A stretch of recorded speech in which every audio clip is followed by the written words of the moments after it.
Finn McCool and the Great Fish, written by Eve Bunting, illustrated by Zachary Poulin. Finn McCool. This is Ireland. Beautiful.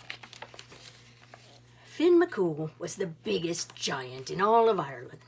He was the greatest warrior ever known, and his strength was remarkable. He could lift a house and turn it around so it faced the sun, and another way at night so it faced the moon when it rose over the mountains. If the weather was bad and the men of the valley were hurrying to bring in their hay before the rain set in, Finn was ready to help them. He'd lift their carts, horses and all, and carry them to shelter. "He's the best-hearted man that ever walked on Ireland's green grass," the people said. "We're blessed at having him live here with us in Drumnahoon."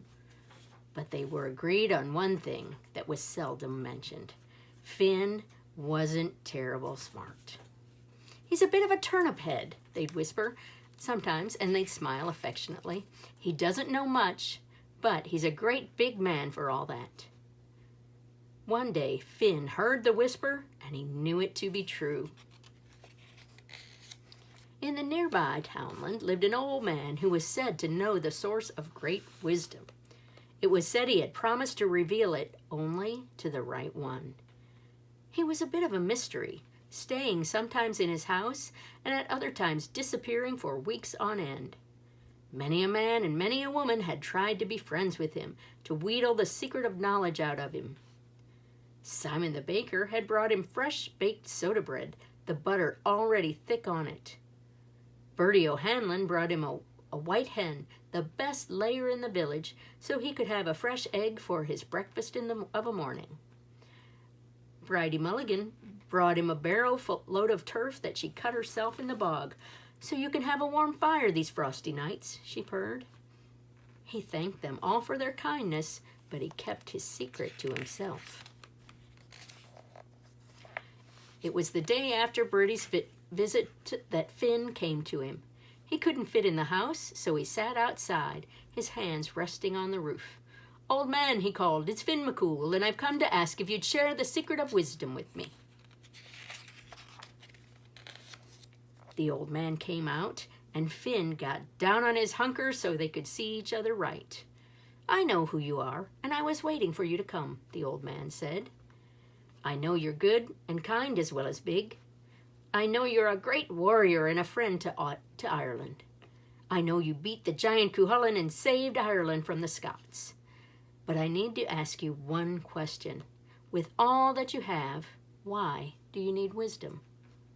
"A man's nothing without it," Finn said. "With wisdom, I'll know better how to help my friends.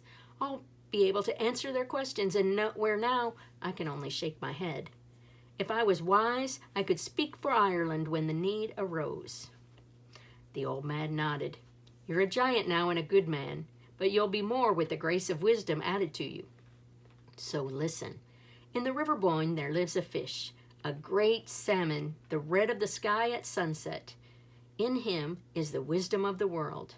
Catch him, cook him, and eat him, and that wisdom will be yours." "Thank you, sir," said Finn.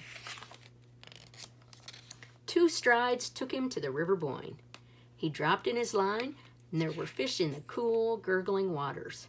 Brown fish, silver fish, fish with the sheen of a copper penny, but none as red as the sky at sunset.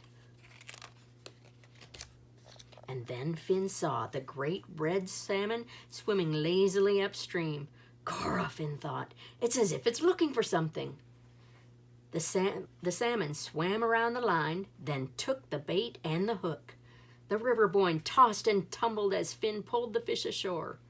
There was a mumbling and a rumbling that seemed to come from the river itself, and the idea came to Finn that the river didn't want to let go of its great fish.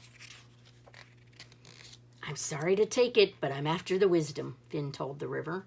"A man can make more use of wisdom than a fish can, so I ask you to forgive me." He took the fish in his big hand, wondering at the beauty of it. It shimmered and gleamed in the sunlight, every scale a point of fire. Finn looked in its eyes and saw the wisdom there, all the knowledge of the world. He saw life. How could he kill it? How could he eat it?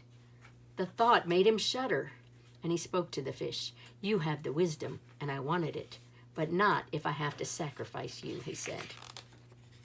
The salmon's lip was bleeding from where the hook had caught it. Oh, I'm sorry about that, Finn said, and he carefully eased the shining hook out of the fish's mouth. But it caught in his own thumb, and the pain near blinded him. He took his thumb in his mouth and sucked on it and tasted something he'd never tasted before. His blood? The salmon's blood? There was a tide in him, as if something unknown had entered his body, something strange and beautiful. The fish spoke. I thank you for sparing my life. I was prepared to let go of it, but now my wisdom has seeped into you along with my blood. It is known to me that you will use it in the service of others and of Ireland. Finn stared. He'd never heard a fish speak. But why did you let me catch you? For you are wise enough not to take a baited hook. Maybe I knew whose hook it was. Maybe I've been waiting for you to come. Thank you, Finn said.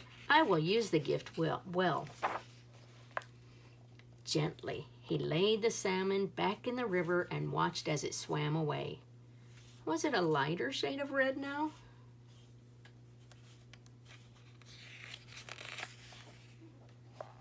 He looked at his thumb. Where the hook had pierced was already healed over, and the thumb itself was turning a delicate shade of pink. Finn told no one about his encounter with the salmon of wisdom, but he felt a need to tell the old man. He found the house empty, the old man gone, and the barrel load of turf sat unused.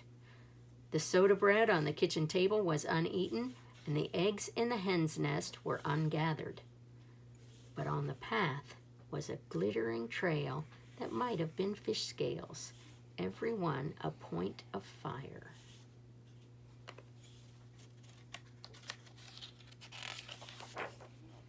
Ever after that, the people in the village of Drumnahoon remarked on how wise a man Finn had become, how he'd talked with the King of England and the King of France and presented to them the needs and wants of all of Ireland, how he'd saved them from the Viking longships that had crossed the sea to take the Irish land, how he knew their own problems and took care of them before they rightly knew them themselves.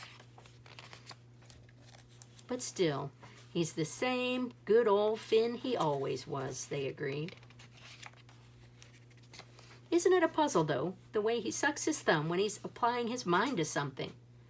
You'd almost think there was magic to it. You almost would.